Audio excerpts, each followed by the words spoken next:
Assalamu alaikum. Good evening to our viewers on IBN's Doctor in the House, and welcome back to another season. We're looking forward to having a lot of fun this season and hopefully learning a lot. Tonight, I've decided to try to tackle one of the things that I find really important, one of the big issues in my patients' lives, and maybe in healthcare worldwide, the modern world. And this is the issue of stress and how to deal with it with a very simple technique they call meditation. It's a very big subject. It's maybe a little controversial in some ways, but there's a strong movement towards using this simple tool in medicine for a variety of conditions. And I don't just mean psychologic conditions, I'm talking about physical conditions. If you distinguish mind and body, and I usually tell people that after practicing medicine for 35 years or something like that, I no longer find it very easy to distinguish the mind from the body. The longer I practice, the less I find I can distinguish what is going on in your mind from what is going on in your body.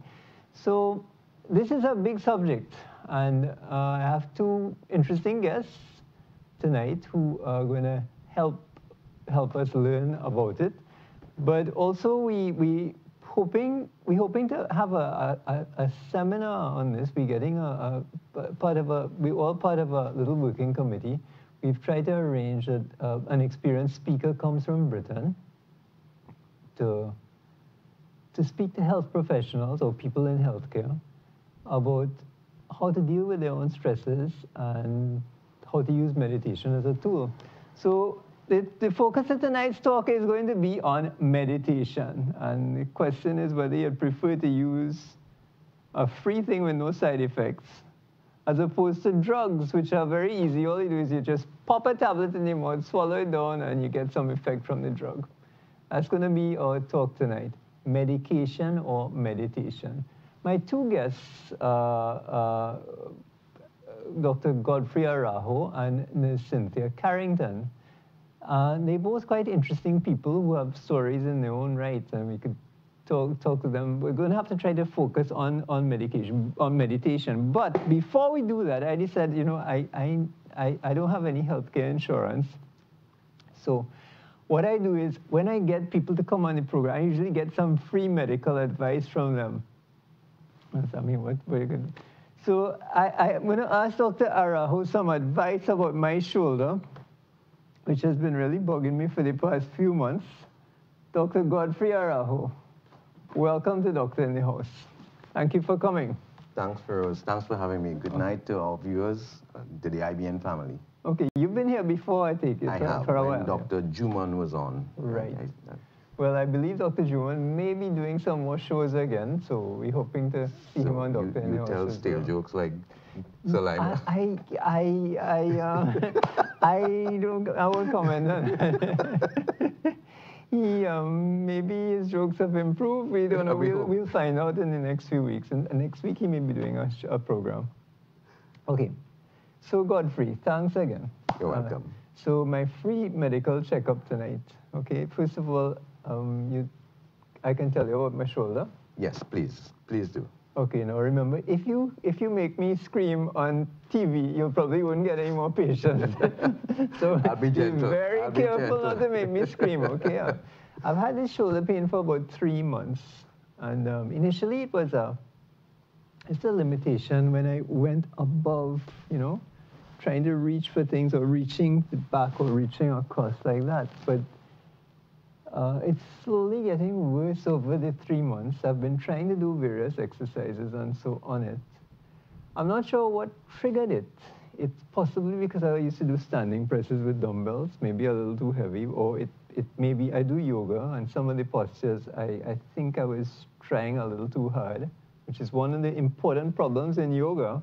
I think it can actually lead to injuries, you know, if you don't do it in a discipline. Yeah, right. Well, maybe that'd be interesting for you to teach us about too, yoga-induced injuries. They're not that common, but they are there. Right. right? So we have to ask you a few questions. Sure.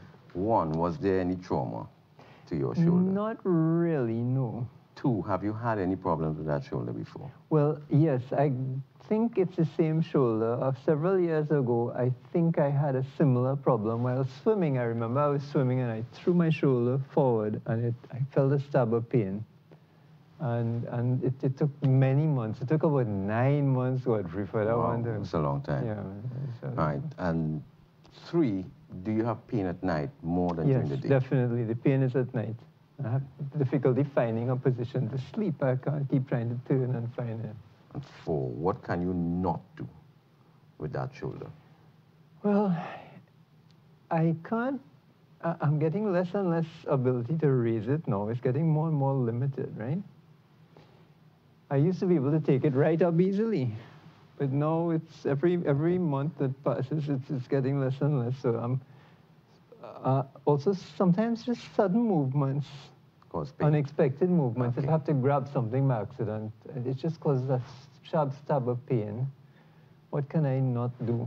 All right, but that's enough. We're going to do a quick examination. I mean, it's going to be the essentials, but not a full thing, and then we don't have all the investigative modalities for us. But first of all, I'm just going to ask you to raise your arms towards the ceiling. Sure. Let's go like that.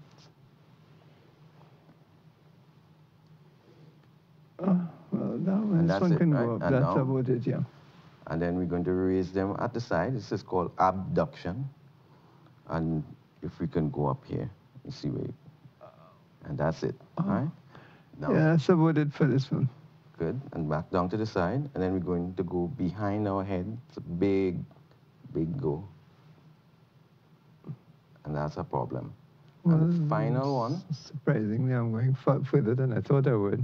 Final one is behind our backs. That may hurt. That's it. So all you do is get the, all right. So I want to do a few examinations now, if I may. So I'm going to switch. All right. Sure. So now that you've done your active, I'm going to do the passive range of motion. And I'll demonstrate it on his right first to show what's the normal. So the normal, if I'm holding down the scapula, the shoulder blade, he can come to 90 easily. He can externally rotate almost to 90, and his internal rotation stops there. Well, that's his normal. And we compare it to the left. This is it. He has a hard end point here. It's about 40, 45 degrees. So you've lost more than half your range of motion in scapulohumeral motion, right? And then in terms of external rotation, there is none. Internal rotation, there is none. Wow. All right? So the difference between his active and passive is quite marked. So your working diagnosis at this point is that you have a frozen shoulder or adhesive capsulitis, which limits it. It's a condition where basically your shoulder seizes up. We don't know why it happens. We know the groups in which it happens, and we know the natural history of it and what to do with it. All right? So there's nothing that you did or didn't do that caused it, but it's common in your 5th decade. It's more common in women than men. It's people with diabetes, people with trauma or post-surgical can have it. The natural history is that sometimes it can go on its own, but it may take months, sometimes more than a year.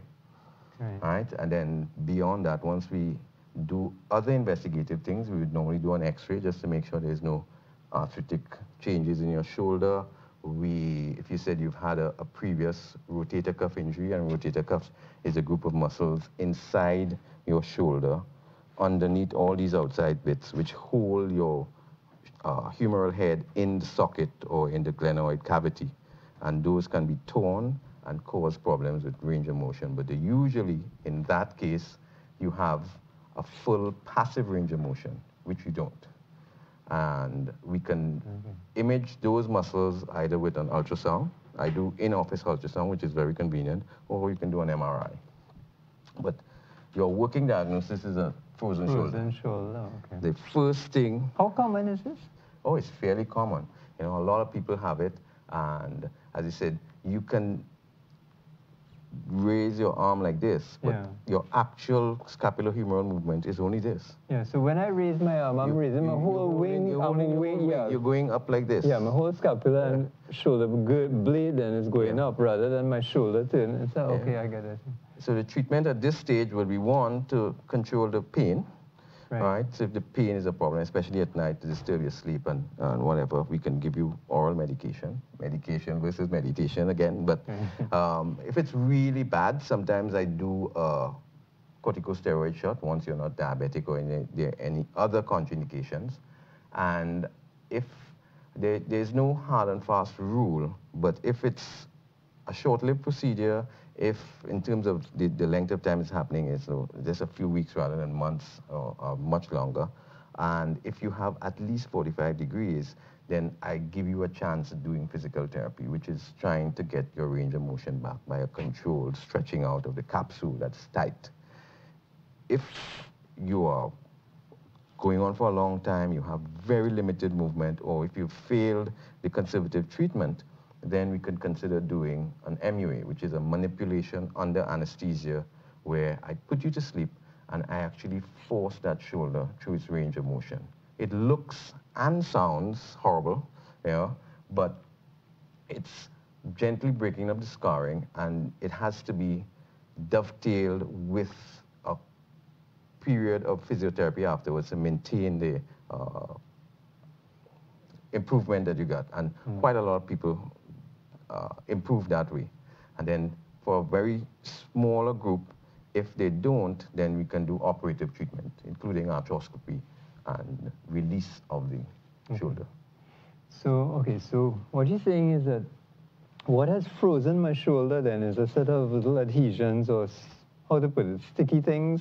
Sticky things. When you do the arthroscopy and you go inside a shoulder that has a frozen shoulder, adhesive capsulitis, and you go in, instead of having a nice normal joint with nice smooth pristine surfaces, you see almost like human cobweb, right, with bits and pieces, and the capsule inside, the synovial lining, is red and irritated. And it's, So you're going to see human cobweb inside of my joint? If we go into it. I say that's only a very small portion of people, right? So I said, if we go into, but that's one of the hallmarks, and very few people actually need that. If you're a high-class athlete, a high-performing musician, or somebody who needs that, or you've failed all of the conservative or non-cutting options, then we will go to that. So you're saying it's not clear why this happened to begin with? It's not that I injured it during something? No, it's nothing that you did or didn't do. It happens to some people, and you're not in those groups. You're male, you're not diabetic, you haven't had trauma, you haven't had surgery, you don't have autoimmune diseases. Right? Those are the big groups that would have it. But it's fairly common. If we catch it early and we give you pain medication and we start you on your physiotherapy, we can short-circuit it. But it's going on 3 months now. You may be toying with the second option, but we can try the first initially and get you some pain relief. We'll probably inject you, and after we do your investigations. Okay. So. Well, all right. There is hope. There is hope. You should be normal after. Okay. Fair enough. So I had been under the impression initially, because it started off with me being unable to go right up, I'd been under the impression that I had something called a rotator cuff injury, which is what I thought I had years ago. Well, is that a common thing also? The rotator cuff injury is fairly common. It can be acute and traumatic in people who fall or have accidents, or it's more common in a degenerative fashion where you wear out the rotator cuff. You have some pain through the years, but eventually you can't raise your arm. The difference between the rotator cuff tear or rotator cuff problems is that you have passive range of motion. I can move your shoulder, but you can't move it actively. You can't get it above a certain, because the rotator cuff is a group of muscles that I said their job is to hold the head of the humerus in the socket. If they can't do that, then your big muscles, your deltoid, your pectoralis major, latissimus dorsi, trapezius, they can't move your arm because the central control is gone. And we need to see that, as I said, usually with an MRI, but we can have an idea with an ultrasound. You know, but clinically you can, you know. Okay. So the tests you're going to use for the shoulder are plain X-rays, ultrasound, and MRI. How much do these things cost, by the way? A plain X-ray of a shoulder would be probably $200 to $300, depending on the series. Right. And ultrasound, it depends on where you go. You could pay between $400 to $1,000, right? And an MRI, it varies. It's thousands of dollars, from $3,000 to $4,000 plus. Okay. Right. Okay, I think I got it. I think that's a lot of information. I learned my lesson. I'm not going to ask any more free advice on He's a bit worried, but you'll be fine. You'll be fine, Feroze. Okay.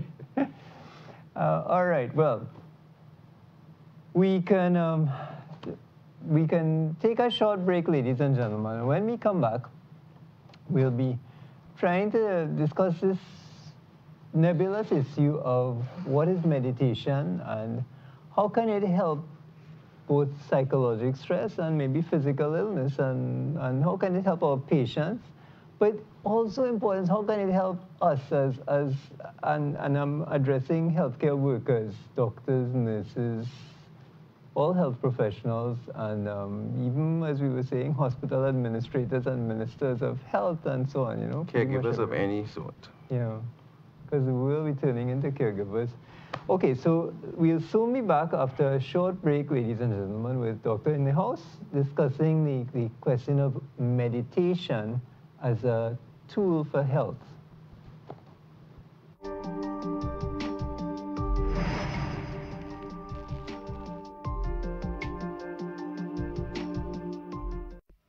Milkana butter, an experience for your taste buds. Smooth, flavor-filled, rich, velvety butter. Milkana butter for cakes, pastries, pies, or just place it in any of your favorite dishes and add that rich buttery taste to all your meals. Why choose another? Look for the butter with flavor, the butter with the creamy richness in taste. Milkana butter, distributed by N.M. Ghani 2003 Limited, number 1 Industrial Lane, Champlain.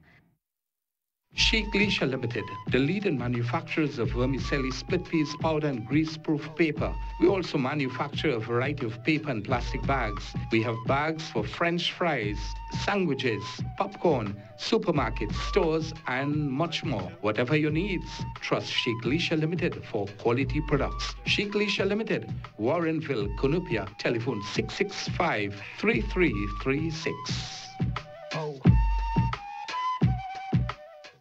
Reduce sugar chubby with the same great taste. Lots of magic fruity flavors straight from more healthy way. It tastes so yummy, chubby, chubby.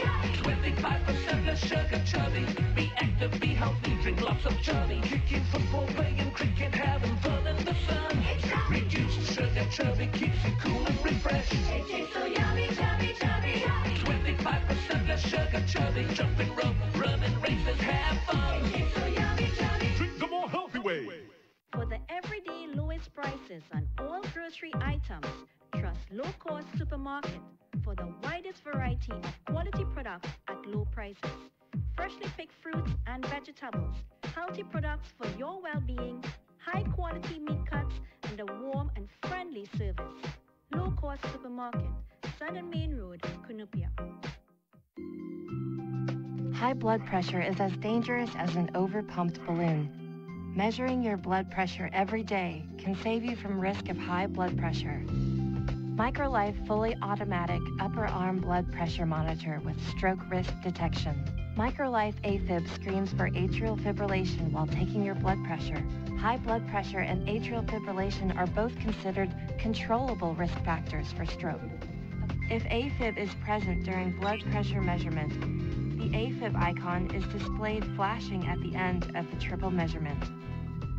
Once 3 measurements are complete, the measurement data are shown on the display. MicroLife, a partner for people, for life.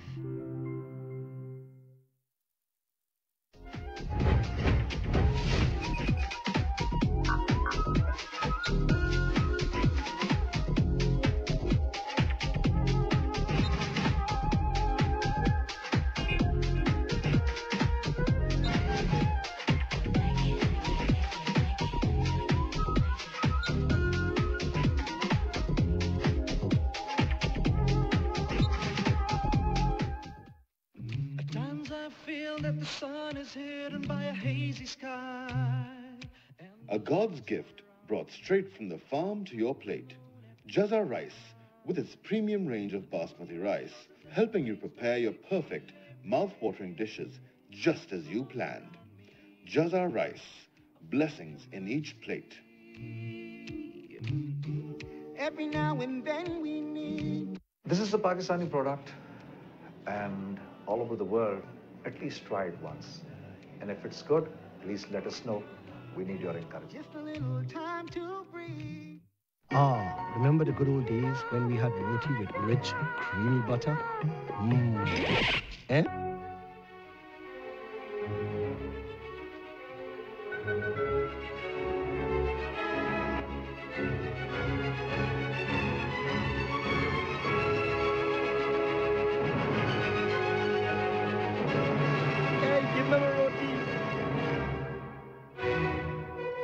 Greenfields butter, available nationwide.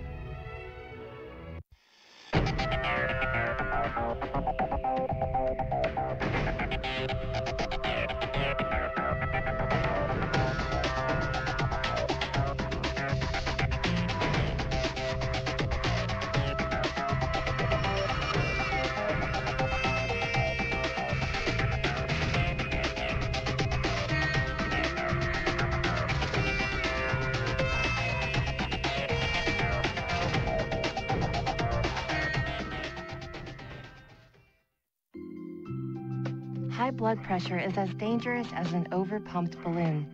Measuring your blood pressure every day can save you from risk of high blood pressure. MicroLife fully automatic upper arm blood pressure monitor with stroke risk detection. MicroLife AFib screens for atrial fibrillation while taking your blood pressure. High blood pressure and atrial fibrillation are both considered controllable risk factors for stroke. If AFib is present during blood pressure measurement, the AFib icon is displayed flashing at the end of the triple measurement. Once 3 measurements are complete, the measurement data are shown on the display. MicroLife, a partner for people, for life.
Ah, remember the good old days when we had roti with rich, creamy butter? Eh?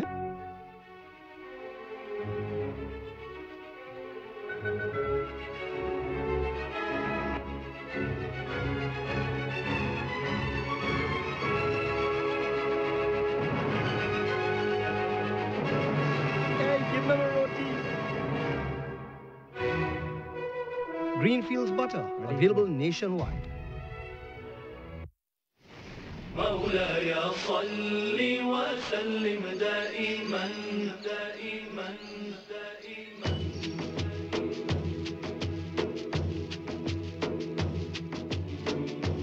دائما دائما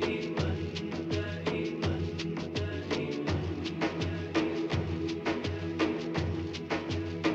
مولاي صل وسلم دائما أبدا على حبيبك خير الخلق كلهم مولاي صل وسلم دائما أبدا على حبيبك خير الخلق كلهم محمد سيد الكونين والثقلين محمد سيد الكونين والثقلين محمد سيد الكونين والثقلين والفاري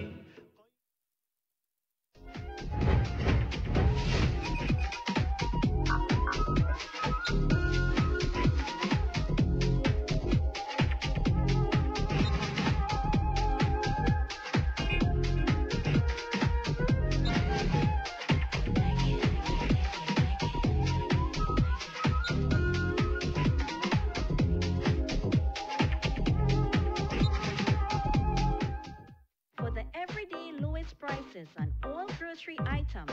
Trust Low Cost Supermarket for the widest variety of quality products at low prices. Freshly picked fruits and vegetables, healthy products for your well-being, high quality meat cuts, and a warm and friendly service. Low Cost Supermarket, Sun and Main Road, Cunupia. High blood pressure is as dangerous as an overpumped balloon. Measuring your blood pressure every day can save you from risk of high blood pressure. MicroLife fully automatic upper arm blood pressure monitor with stroke risk detection. MicroLife AFib screens for atrial fibrillation while taking your blood pressure. High blood pressure and atrial fibrillation are both considered controllable risk factors for stroke. If AFib is present during blood pressure measurement, the AFib icon is displayed flashing at the end of the triple measurement. Once 3 measurements are complete, the measurement data are shown on the display. MicroLife, a partner for people, for life.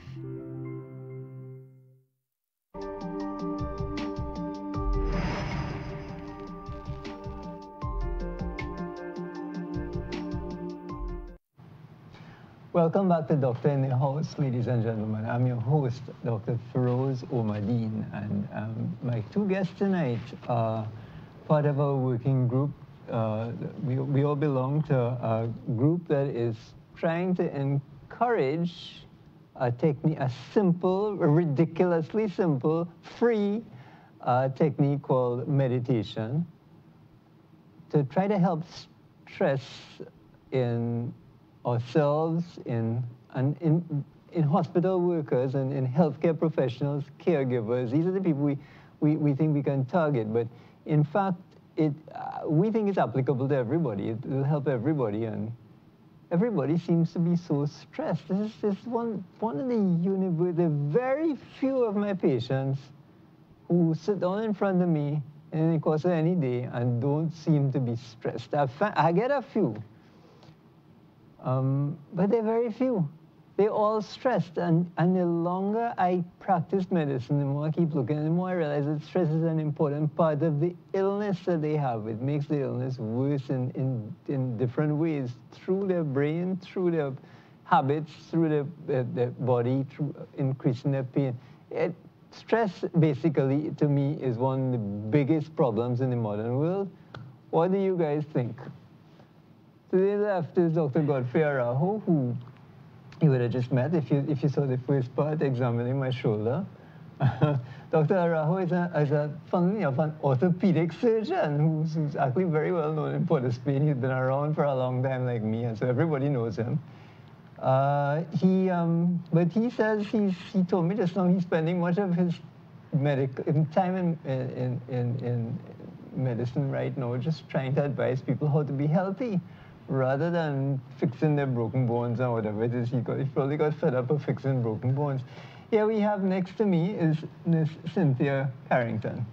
Cynthia is she's an extremely experienced health professional. She's a senior nurse. She's been in nursing administration, and she's actually been CEO of various organizations, including, you said, Northwest Regional at some point in the past, and then you actually left Trinidad and worked in New York and run organizations there. Is it healthcare-related organizations? Yes.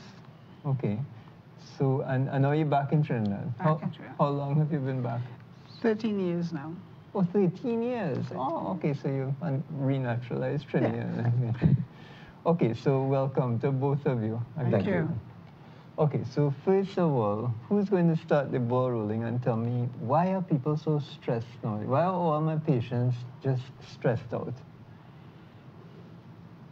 I think people have so much on their plates now in terms of all the roles that you have to do, and in terms of the immediacy of achieving those things, and there's always a timeline to do it. Everybody wants everything now.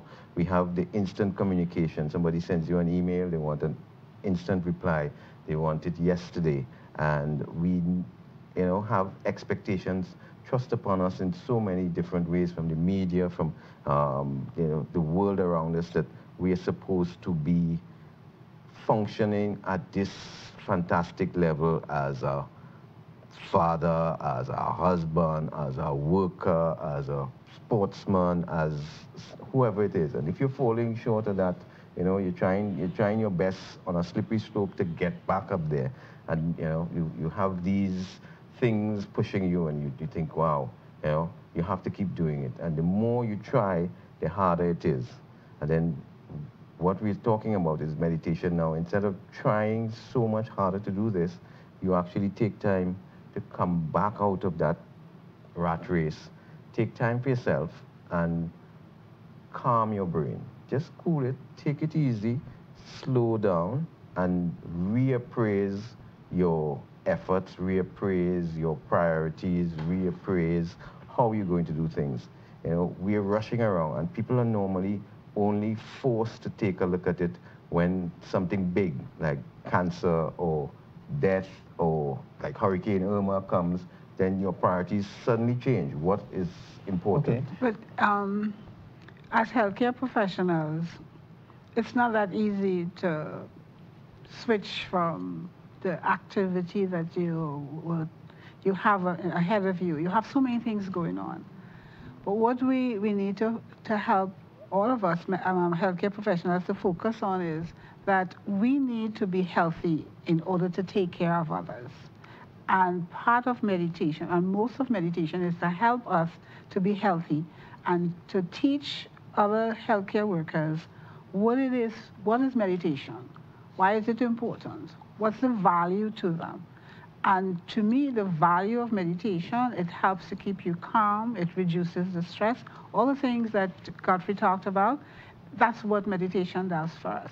Keeps us calm, keeps us focused, help us to prioritize and put ourselves first. It took me a while to do that. I always put everybody else first, and not until I got sick recently, I realized that I had to be well in order to continue to do the things. Healthcare workers, in medical school, you were taught that you had to be everything. In nursing school, the same thing. But you realize that you cannot be everything to everybody, in that you have emotions that you have to deal with. You have your own emotions. You come up upon a child, because in healthcare, you deal from birth to old age, to death. And we all have our emotions. When these things happen, we lose a child, and it's the worst thing that could happen as a newborn is dead, or even a teenager in an accident. And we were taught that we have to hide our emotions in order to deal with the family and all the other trauma that's going on. And we can't do that. You can't hide your emotions, because you take it home and you transfer it to your family. So meditation seemed to work well. It worked well for me. I am much calmer. I mean, I'm diabetic and hypertensive, and my blood pressure and my diabetes are under control because I learned to be calm, to do my meditation. You know, they tell you 20 to 30 minutes. I started off at 5, and I find 5 was too long. And then I increased it slowly. But it takes time to get to 20 to 30 minutes of silence. You know, we Trinis like to talk. Yeah, it's sometimes difficult for people to be quiet and not have music or noise going on and to be comfortable with yourself. And it's that self-comfort in terms of knowing who you are, being comfortable with who you are, and if not, doing the things that will make you happy to be that person, and then functioning in your best zone. I think the sportsmen know it, you know, the sportsmen know when they're in the zone, they're playing at their best. Professionals know it. When they're in their zone, they can handle everything. Housewives know it. Housewives, when they have to handle the husband, the children, the job, the food, the shopping, whatever, when they can handle it and they're juggling all these balls, you know, when they're calm and they can do that, it's great. When they're stressed, then everything is a stress. Everybody's giving trouble. And I find that for me, when I'm calm, when I'm collected, I know, okay, these are the things I can do. I can handle all of that. And no matter what comes through the door, I can deal with it. But if I am stressed, I'm thinking I've missed this deadline, I have this to do, I have that to do, and, you know, then I'm not as effective. And once I can calm myself, once I can get into that area, then I become a better person to be with, right? So my relationships, hopefully, are improved, and that is part of the stress that you reduce. Your health habits, as you said, in terms of managing what you're eating, how you're managing your socializing, your exercise, whatever, those things doing it, your So then what do you say is meditation?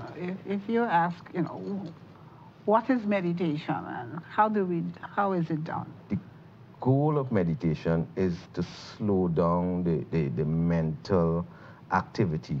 We all have this voice going on in our head, and the second voice, and it's there, right?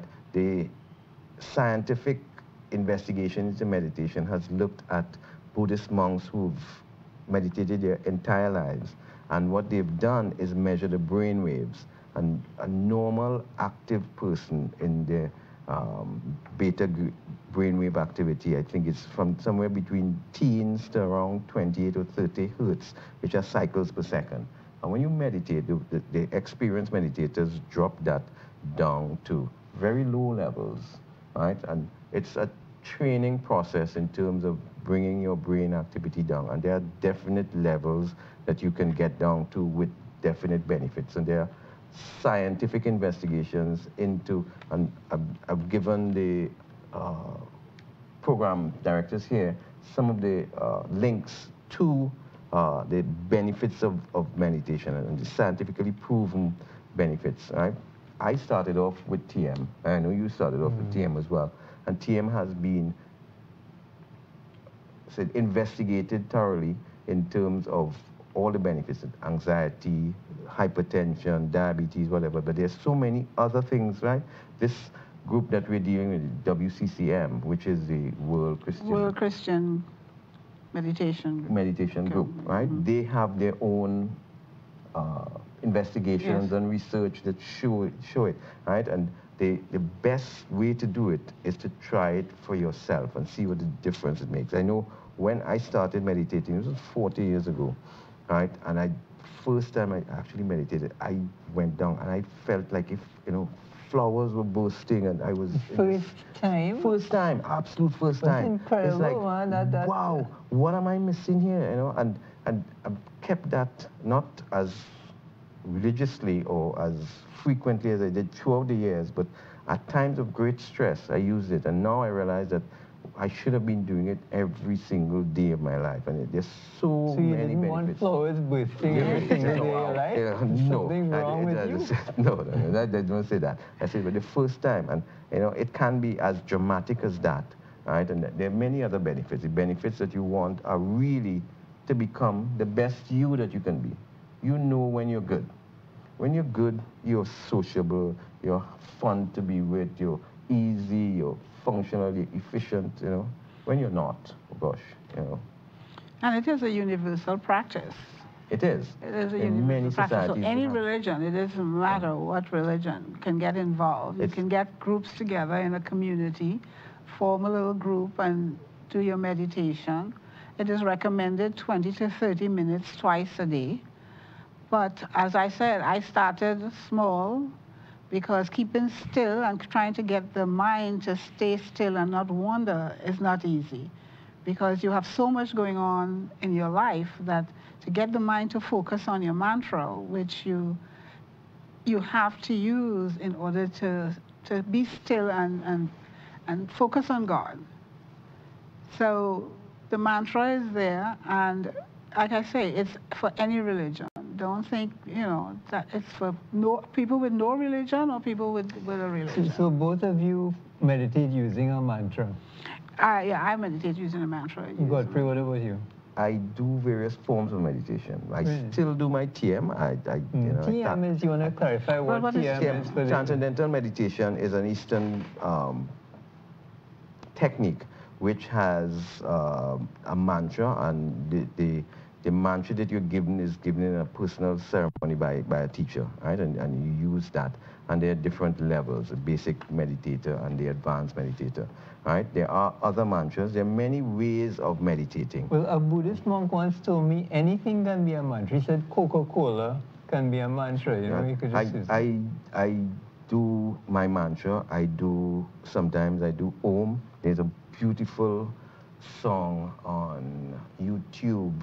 It's greatest Buddha music ever. And it's Om Mani Padme Hum. I mean, that thing sometimes brings tears to my eyes. It's part of that thing, and I use that. I can go down into prayer and use Jesus or God or, you know, whatever it is as a mantra. So I use different techniques depending on how I feel and depending on how much time, as you said. Sometimes you have time to do it, sometimes you rush. You have 5 minutes. You know, or you need to take some time for yourself. Okay. So you both are accustomed to using mantras for meditating. Yeah. So the mantra... But not only a mantra. There are people who don't use mantras. What it does is typically by focusing on the mantra, I teach Muslim people, for instance, and I suggest to use Allahu Akbar, God is great, as your mantra, or any verse in the Quran, or, you know, whatever it is you want. And so I think...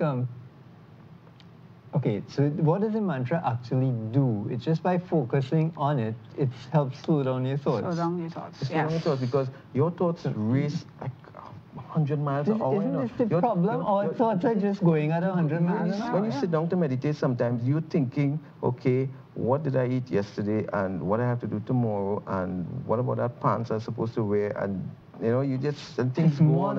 It's more than that, you know, Godfrey. It's fears. I talk to my patients about it, and I try, you know, and their minds are just constantly going. It's fears about past things, future things, you know, it fears about your family, fears about death, I suppose, fears about whatever it is you fear.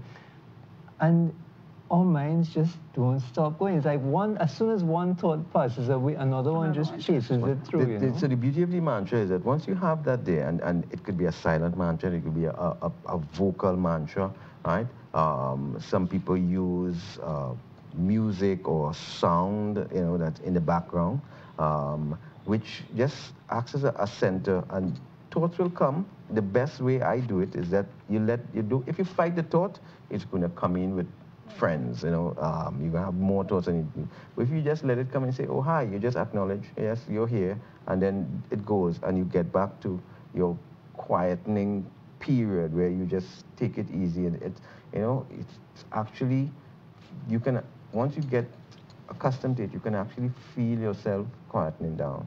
And then So that's the trick, isn't it? The trick is to allow the thought to pass quietly without fighting it.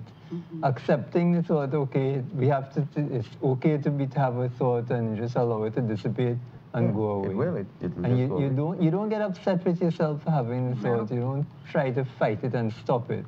I think isn't that the critical trick? Trick. That's the trick. Critical trick. That's the trick. Critical trick. So that helps in terms of having somebody teach you a technique, right? But even if not, and we have lots of groups, this WCCM has lots of groups that we can put you onto, and we're having a seminar on the 19th of October, right? A free seminar. I think I gave them the listing, which is at the Eric Williams Medical Sciences Complex, Amphitheater B is supposed to be. Guys, yeah, great. Amphitheater A. Screen, yeah. And it's between 1 p.m. to 5:30 p.m. We would like people to register, and the link is there for you to register. It promises to be a really exciting program. Lawrence Freeman, who is a Benedictine monk, who has started this. He started this in 1975, and he's done collaborative work all over the world. He teaches all over the world. He's done sessions with the Dalai Lama. He's done collaborative effort with the Islamic religion in terms of looking at commonalities of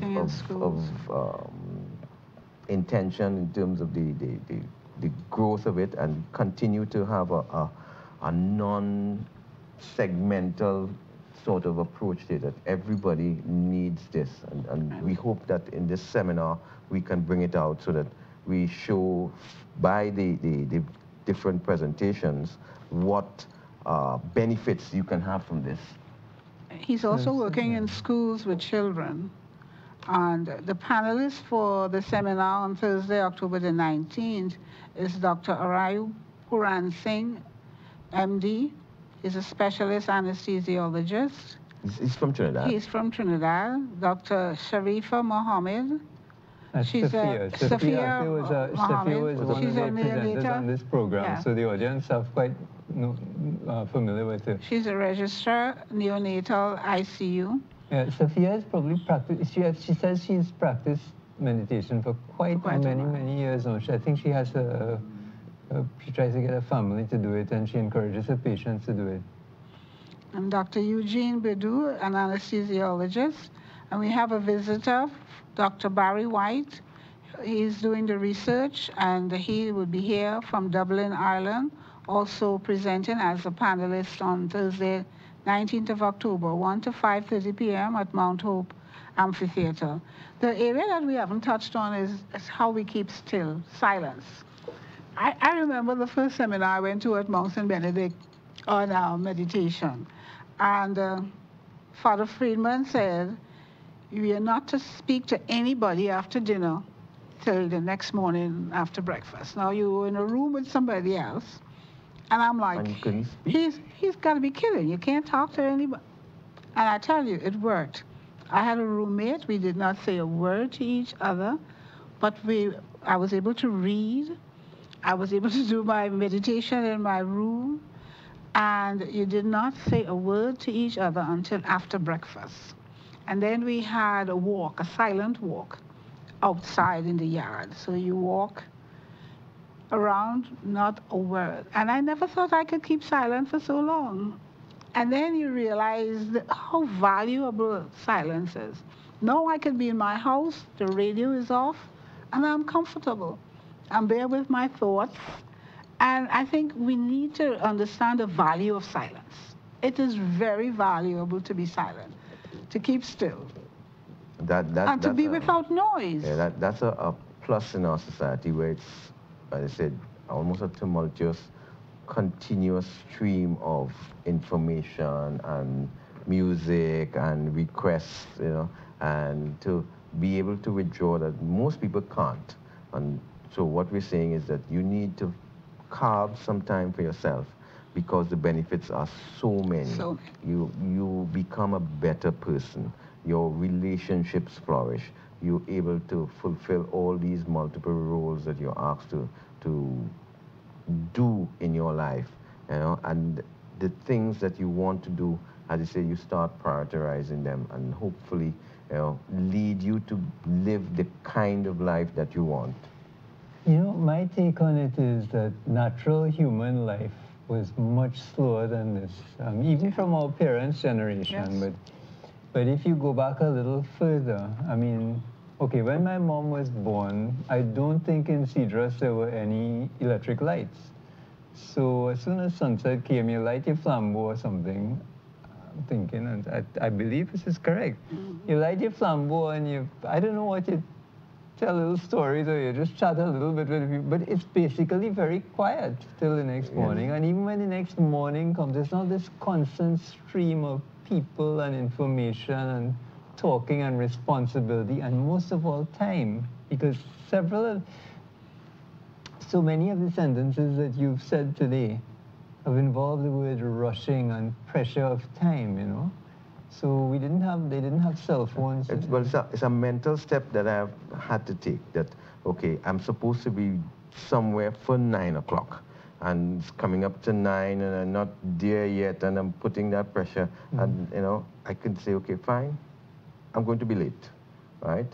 And, well, the good thing about having instant communication, I can go and say, Feroze, I'm late. I'm going to be 10 minutes late or 15 minutes late, but, you know, I've accepted that, you know, so it takes that pressure off of you if you make that mental step. But if you're rushing all the time and you're trying to have these deadlines that you impose on yourself, it can be wearing. And I said that's a stress, and the cumulative, you know, result of stress, as I said, all these health issues that we're dealing with, you know, not least of it, you know, hypertension, How are we asking? diabetes and cardiac and anxiety and depression and all those things. How are we asking the staff, the employees, health employees, and the patients to consider meditation? Well, because especially if they already don't have enough time to do what they want to do, or they're constantly under pressure and stress to get to. But now we ask them to take 20 minutes a day, twice a day. Twice a day. Right, so it's a lot of time. That's a very small amount of time during the day.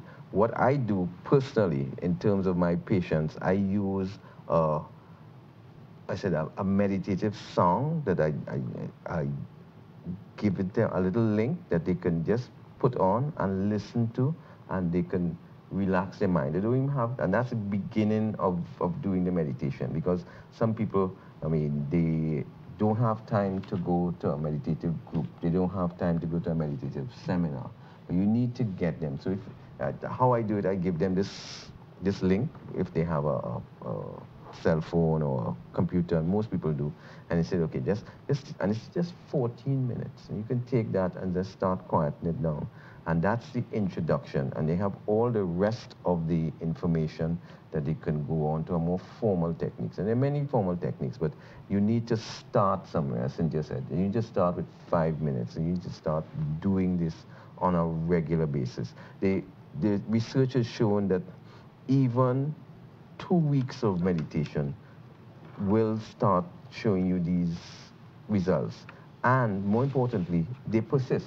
The beneficial parts of it persist beyond if you stopped it as well. Yeah, that's correct. If you use an 8-week course of meditation as the experimental run, even if they stop meditating at the end of the 8 weeks, the benefit seems to persist, even if detectable, even about a year later or up to 2 years later. So that's well described now. All right, so what we need people to realize is that you can achieve more by doing less in that period of time.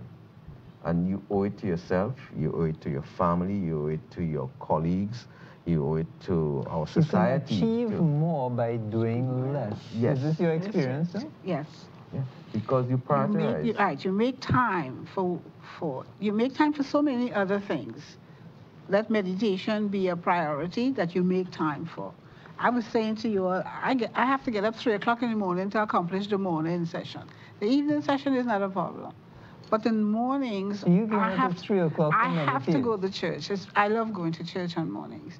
So I am up at 3 o'clock so that I can get my meditation before I go to church. Because if I put it off, when I come back, I'm doing so many other things that it gets pushed back all the time. But I know that's an ambitious time. But because I don't have children to get ready for school, I don't have a lot of the other things. I could afford to do that. So I cannot say that people can do that. But you have to find time.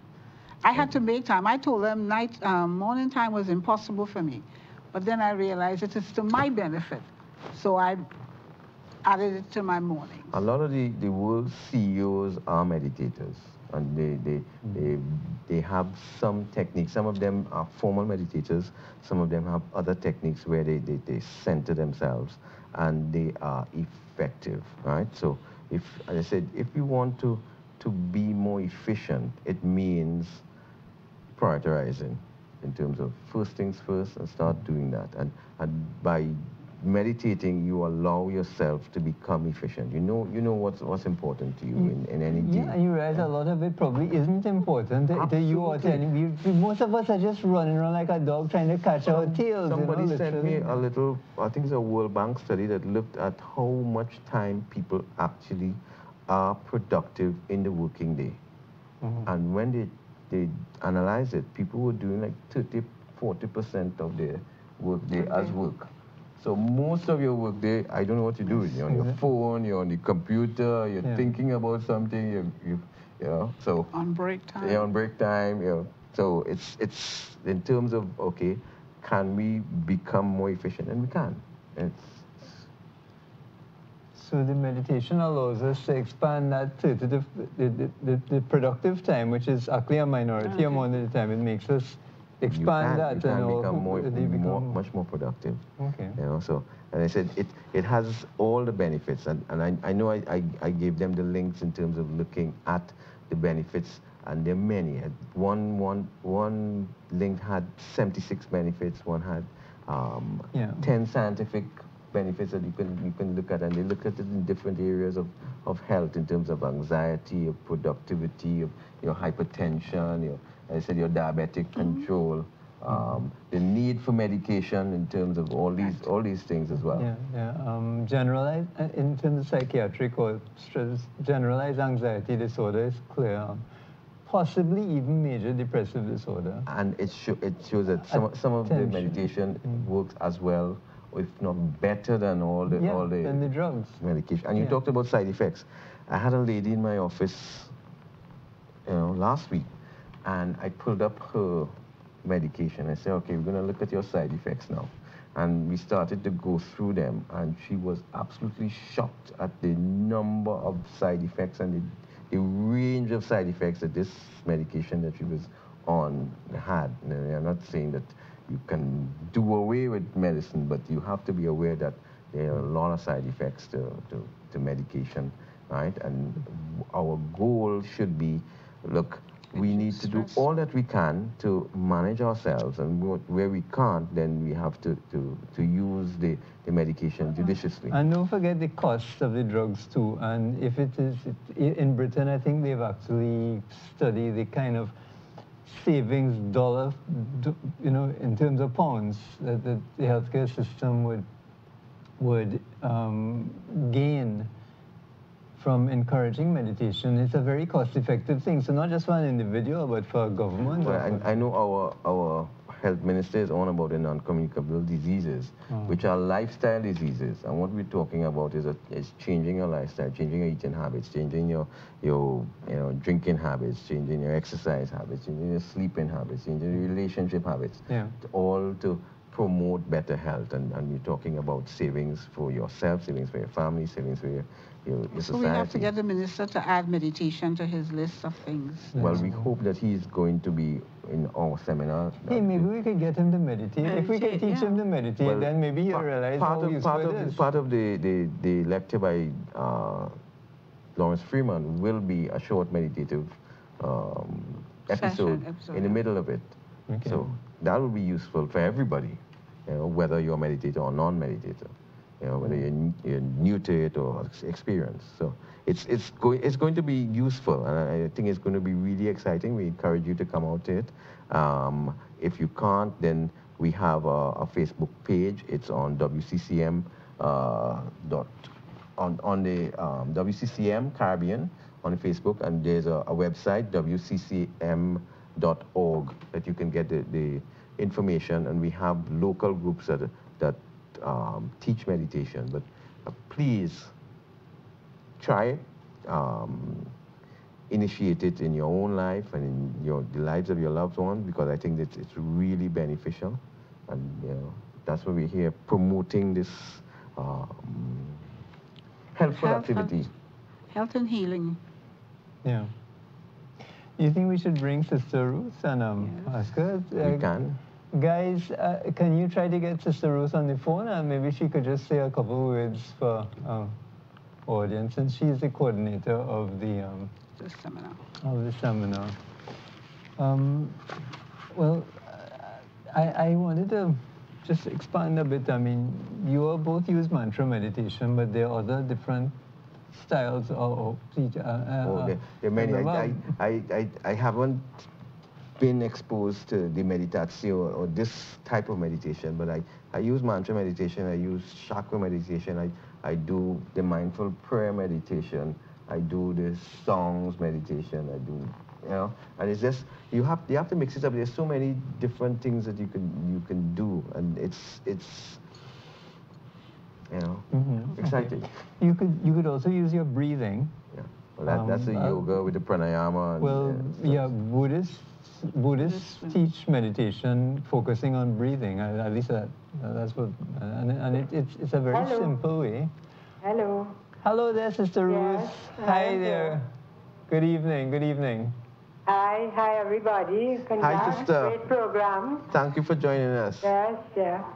Okay, so we just wanted to ask you to invite everyone. We're trying to encourage, I think, healthcare professionals in particular, or healthcare workers, but caregivers for, you were saying, Alzheimer's patients. They're really stressed away, and Alzheimer's is going to be epidemic worldwide, and that's one of the big horizons for humanity, you know, the epidemic of Alzheimer's. We're all going to have to be covered.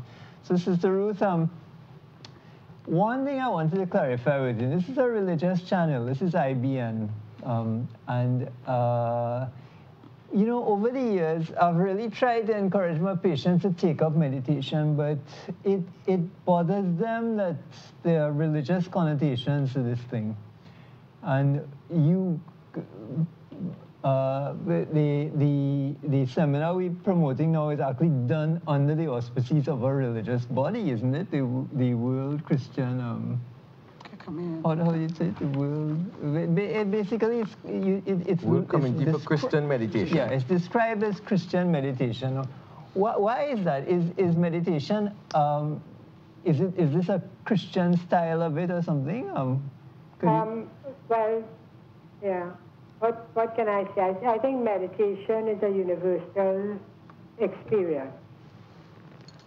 All the great religions have meditation as part of their prayer life. I think all the great religions are aware of the divine presence in the world, in nature, in people. And I think meditation is a way of us coming to our own center, where we become who we are. We have time to be rather than to do, because we spend so much of our lives just doing, as Godfrey was saying, rushing from A to B to C. We need time to be. And I think the kindest thing we can do for ourselves is to meditate. Okay. It will improve everything we do, and I would say what we're trying to promote is not just a religious thing. We meditate from the Christian tradition, but Hindus meditate, Muslims meditate, Buddhists meditate, and the beauty of this practice is that we can all sit together and meditate from our own tradition as part of the human family. And it has the same effect in whatever tradition you do it in. So that the meditatio has been reaching out to all sorts of people in all sorts of situations, the homeless, prisons, children, the health workers, because I am passionate about it. I think it is a way to help solve a lot of the problems and the violence that we're dealing with in our world. Okay, now suppose many of my patients respond when I suggest it. They say, but you know, I spend 30 minutes a day in prayer. The Muslim people, some of them pray 5 times a day, which this is very interesting also. Some of those are very interesting people, huh? Yeah. Psychologically. Mm-hmm. But how do you respond to that? What is the difference between prayer and meditation then? Well, I think meditation is a form of prayer. It doesn't negate the other prayers that we say. Christian monks and nuns pray 4 and 5 times a day as well. But meditation is a time, all the prayers that we say are so often external prayers. Sometimes noise. Sometimes our prayers are very noisy.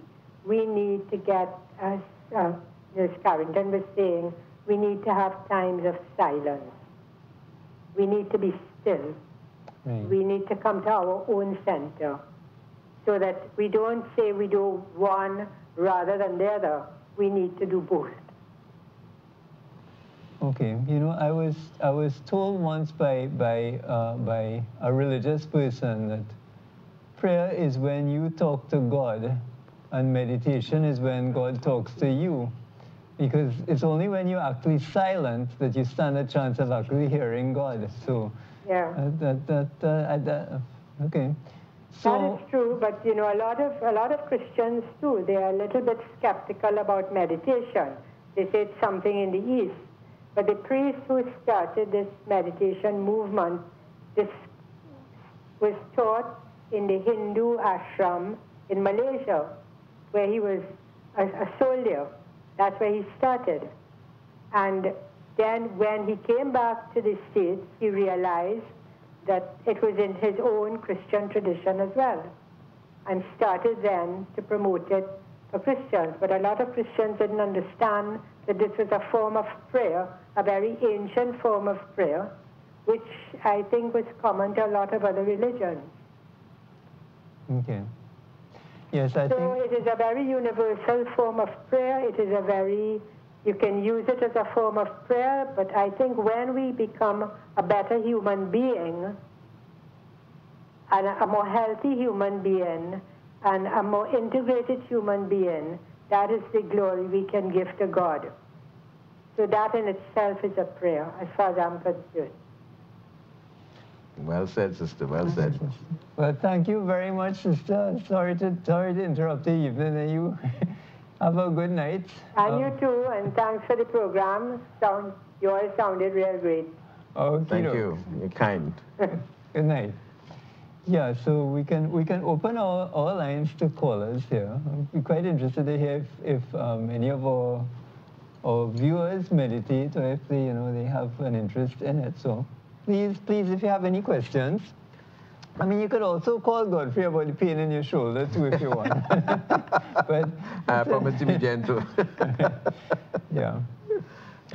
Yeah, I think the point that sister is making is that you have to pray, and you said it, that you have to listen, and it's that quietening down and hearing what the world is saying to you, what whatever religion your God is saying to, what your own center, your own soul is saying,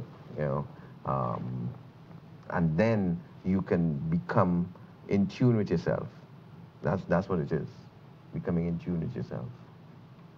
So you think it makes you healthy? I think so. I believe so. I'm convinced it does. Because calming yourself down, I don't get upset and angry anymore. You think anger makes people sick? I think anger makes people sick. This is from personal experience. Yes.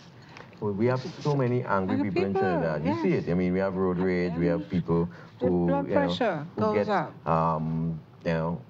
violent because of lack of... I get back something, I meditate, I have to come out feeling great, and I'm on the road, and suddenly 5 minutes later somebody do some stupidness on the road, and I get invested. Yeah, so we have angry people there, and it's just the issue of respect. Yeah. Okay, we have a caller from Maraval. Hello there, Maraval. Hello, caller. Hello. Hi there. Good night. Good night. I would like to direct a question to Dr. Araujo. Yes, please. Yes, sir. Okay. Are you hearing me, doctor? I am, indeed. Please go ahead. Right. my, sorry? Yeah, I'm here. Please go ahead. Great. Okay. My wife came to see you on a matter of her knee and that her meniscus, is that how you call it? Meniscus. Meniscus, yes. Meniscus Yes. is damaged and so on. And I believe she may come to you again, but I have a question for you. Okay. I would like to know if she should take an operation or if she should do whatever other than that, which is exercises and what have you. It depends on how bad it is and what it's how it's affecting her. If it's painful, if it's stopping her from doing what she wants to do, then we would have to investigate it and see how bad it is, whether it's on clinical examination or on usually an MRI scan. And I said, if it's stopping her from doing what she wants to do, if she can't perform her normal daily activities, if it's stopping her from exercising if she wants to, or just even walking, then I think depending on whether that's the only problem or if there are other problems of arthritis or other diseases that are affecting the knee. If it's a pure meniscal problem, it really depends on how bad it is. If your knee is swollen, if you can't move it completely, you're having problems going up and down stairs, you can't sit in a car for a long time, then obviously it's impacting on your life and you'll have to do something about it. So that's as general as I can get. I don't know who you are, I don't know who your wife is. So what operations you do actually for a torn meniscus? For a torn meniscus, you normally do an arthroscopic surgery and you can Meaning what? You make small holes in the knee and you introduce a camera that allows you to see the entire joint inside and through another hole. So it's a camera at the end of a long tube then? Yes, it's a camera that allows the images of the inside of the knee to go up onto a screen. And then you are basically looking at the inside of the knee and you can manipulate the camera and see the entire inside of the knee, and you use other instruments through another hole to probe it and either trim what's torn or repair it or remove loose bodies or treat the... So how you repair it? You sew it up or something? You can sew it, so we have, I'm with Fracture and Orthopedic Clinic. We have a website that has all these details, faoconline.com, you can see it, or it's really an individual assessment. So, but we have all the videos of what can be done for this online, and it's a clinical decision, and obviously a decision in consultation with the patient and what their status is and what they wish to have done. But it's usually quite successful. Okay. So, okay. I hope that answers the question. Right. Fair enough. I wanted to talk to, since we both, you had learned the TM program, you said, when you were, what, 40 years ago, you would have been a teenager? I was a teenager. I was a teenager. I took a year off. It is called a gap year. Well, I really needed to get money to go to school, and I was working, and I did it then. But it helped me to do a couple of things. That at that time, in your late teens, I was a bit wild, but it helped to calm me down and focus me and allowed me to concentrate. And I used it throughout the years at stressful times, right? So you think teenagers could learn this? Because teenagers absolutely need it, They need it desperately because they have a really messed up life, That's when I started. I started there because it helped. It's a lot worse now than it was when we were teenagers. Oh, it's so much more precious, and it's so immediate. Everybody has a cell phone, and it's going. It's Facebook, it's Instagram, it's Twitter, it's or what's going on all over the world, and so you need to be able to center yourself, as Sister says, and it allows you to know who you are, and that's one of the big things. But if you don't center yourself, you're going to get sick, and I think all these teenagers are going to get sick. So, I mean, there'll be endless work for me But I think more work for the psychiatrist. I think we're dealing with a mentally ill generation that's going to grow up into. Well, the thing about it is that it's self-healing we're talking about. It's really self-healing, and you know, most of us know what's good for us and what we should be doing. You know, whether we're doing it is a different thing. You know, and I said, allowing yourself to blossom, allowing yourself to be the best you that you can be. You know, and not flying off the handle, not giving into addictive conditions, and you know, where you're feeling bad the next day because you allow this, you know, and staying, as I said, it's almost preventative medicine you're talking about, you know, staying the course and doing the right things, not because somebody's telling you, it's because you want to do this to feel better, you want to do this to have so better you're doing it relationships. to escape from unhappiness, or you're doing this to... It's not escaping, it's going towards happiness. You know? Right, it's because you know you were mentioning these Buddhist Matthew Ricard, the people, the Buddhist monks, that they studied with MRI scanning, and these people are supposed to be the happiest people in the world. Yeah, One of them said is the happiest man alive. It's not Marshall Montano. It's some Buddhist monk somewhere out there whose brainwaves are really calm and cool, and you know, and it's. And they said, allowing yourself to be happy, seeking your own happiness, and what makes you tick, what makes you functional, you know, what keeps you healthy. So that's what we're talking about, you know. And there's so many aspects of it, you know, weight loss, fitness, you know, relationship healing, and you know, self-healing. You know, it's so many aspects of it, and we need to be promoting this in our society, in our young people, in our old people. You know. Okay. We have a call from Shagonas. Hello there, Shagonas. Good night. Hi, good night. Hi. A really good program. Thank you. Thanks. I think, is it Dr. Araujo? Yes, it is. I don't know, right. I think you made a really useful point, how meditation helped you as a teenager. And the state that our country is in today, it would be such a great idea if schools, even from the primary school level, if they could introduce a bit of meditation to help these children as they grow up. Okay, thank you very much. That's absolutely correct. And one of the things that I've had to learn over the time is to control my anger, right? Because, you know, I would tend to get irritated by small things, and controlling your anger, and that's one of the things that we're talking about in terms of managing yourself, and it allows you to do that, you know, and it's the response. I think Dr. Friedman started in some of the primary schools. He did a session in Tobago, and he has gone to different Caribbean islands doing sessions in schools.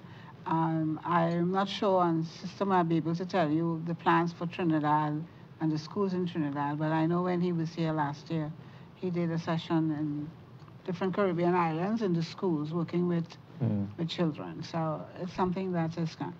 And I was looking at some of the fruits of meditation. And it says that meditation deepens personal faith in God and our experience of the mystery of Christ. It leads to increased self-knowledge and self-acceptance, which we all agree, right? And it increases our desire to build community with others, which is something that we need to do in Trinidad and Tobago right now, to build community with others because of the safety issues and to help with bringing the kids into focus. It reduces stress and increases our sense of well-being and harmony.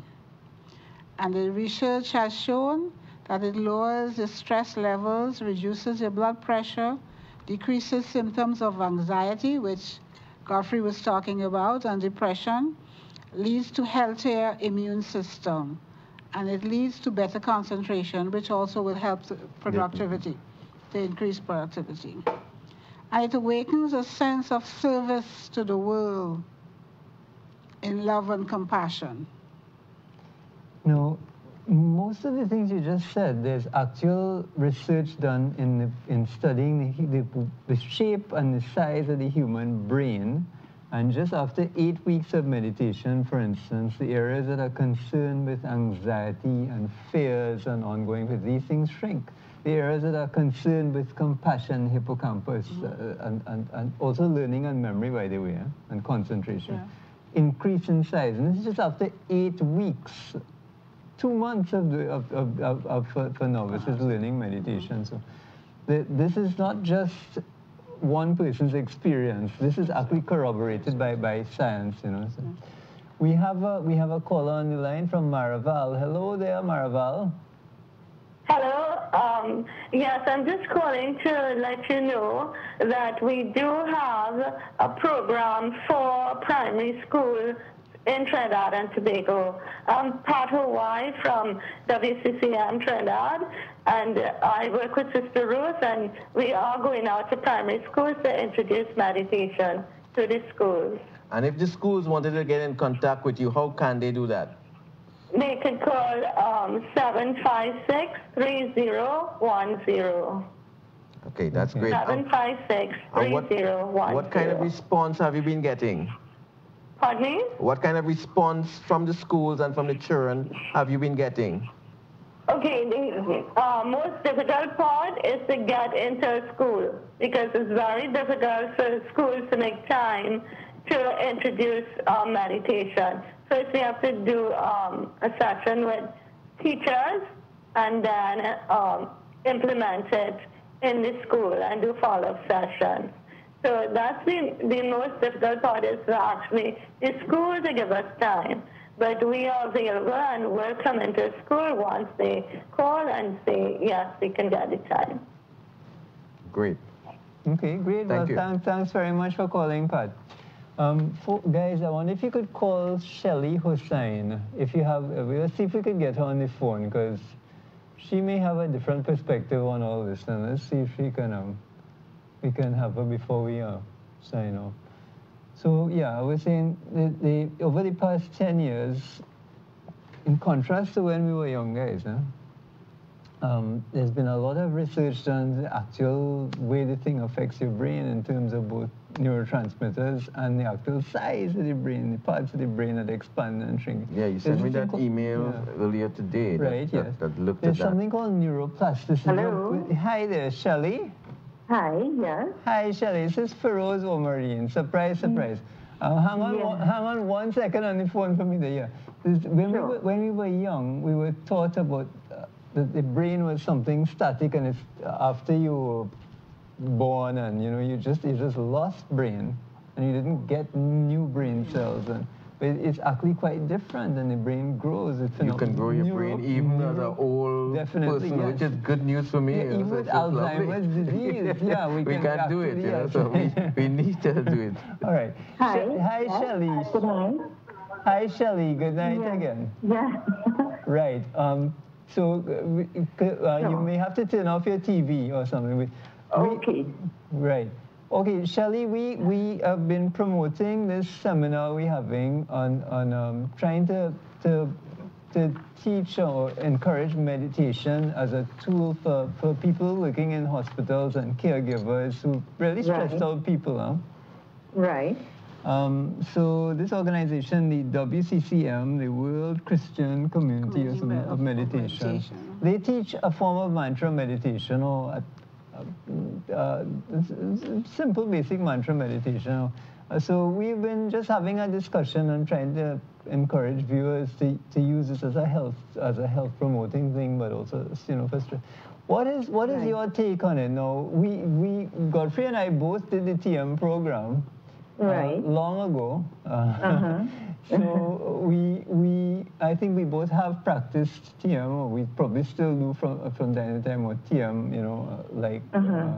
mantra meditation. What do you think about encouraging this thing? How successful do you think we can be? Well, I'm hoping that you can be very successful, because from all the inputs of yourself and Dr. Rahu and Nurse Marie, I think everyone has recognized that we're living in a highly stressed world. And whereas before we used to think that only adults were stressed, our kids from primary school right up are very stressed.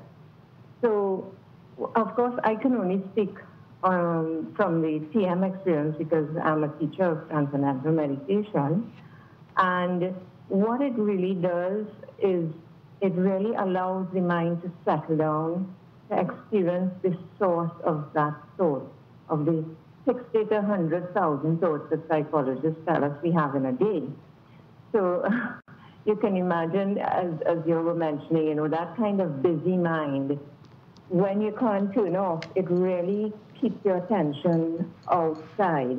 And when we can allow the mind to settle and experience that inner silence that is there in everyone, then all the results of better health and greater brain coherence, greater orderliness in the brain starts to dawn.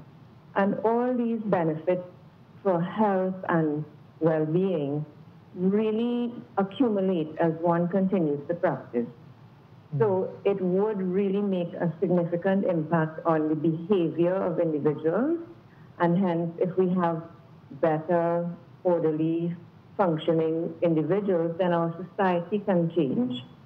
And we all know we certainly need a change in our society today.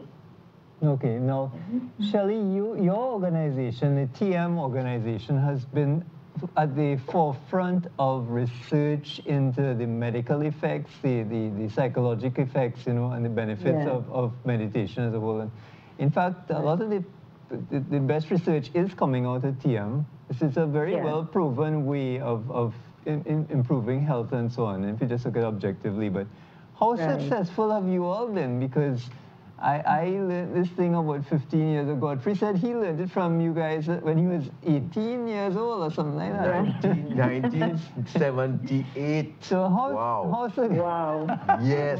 How successful have you all been at getting a message across? Because you have a very well-proven message. Yes, it is true that the research has been extensive, and to date, the National Institutes of Health in the U.S. continue to fund the research because they have seen it work so well. So it's been effective in schools in the U.S., in those inner-city schools, and the American Heart Association in 2000, at the end of 2009, really endorsed it as one of the approaches for health care that has no side effects. So that was a big thing. And then a lot of neuroscientists are continuing to do research. Also, heart specialists like yourself. Even here, there are other heart specialists who actually send people to us because when they do these very serious surgeries, the patient tends to be afraid to live. You know, they tiptoe around life because they're so fearful. And the TM helps to really allow them to feel that sense of security in themselves again. So what I'm asking, veterans at war are getting great relief. Yeah, but actually, and that's a big problem in the States, post-traumatic stress. You know, you see people coming back from the Middle East, and it's a massive problem in the United States. And TM is actually, your program, TM, is actually shown to be quite effective in that. But let's get back to Trinidad. And you personally, how much success have you all had over the past? Because you have an excellent product. We know it works well, but yet, have you been able to get loads and loads of Trinidadians to do it? Well, we get a regular stream. A lot of business people and some students, even one or two health professionals in between. Since we did a project in a school in Sandy Grande, the Swaha Hindu College, that was a few years ago, we've tried to introduce it to other schools, but as you were discussing before, there's that fear that it's going to interfere with religion. But other people privately bring their students. Just this week, a young man started. He's an engineering first-year student, and because his parents have been doing it and they were so pleased with the results, And he found it, he said, oh my gosh, I didn't know about meditation before. This is so easy. I said, yes, that's one of the beauties of transcendental meditation. It's so simple and natural and really very effortless.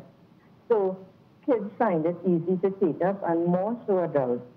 So we do have a regular flow of people coming through, you know? Okay.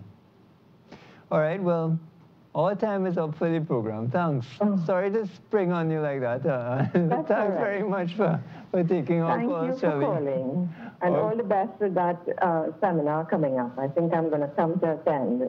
Yeah, we'd love to have you, actually. I had meant to ring you to try to get you on the panel, but it slipped my mind, you know. Okay. It'd be great to see you there. Okay, well, ladies and gentlemen, thanks for joining us tonight. We have to wrap up our program on Doctor in the House, and I hope it got a message across that there are many doctors in Trinidad who meditate and teach and encourage their patients to meditate. I know several of them myself, and we think it's really worthwhile. So let's thank our two guests. Thank you for having us. It was really interesting. You know, I liked examining your shoulder. I really enjoyed this expose of the seminar, and we invite everybody, please come, send your friends, send your children. You know, we would like you to be there, and I think it will be really beneficial. The 19th of October, 1 to 5:30 p.m. Amphitheater A, Eric Williams Medical Sciences Complex, and we will be putting out ads, and we are on Facebook and wccm.org as well. Okay, great. Thank you. And Cynthia, great to meet you, and great to have you on the program. It has been my pleasure. Thank you. Okay, so ladies, on behalf of the station, I'd like to thank our sponsors, and I'd like to thank you, the audience. I hope we see you next week on Doctor in the House.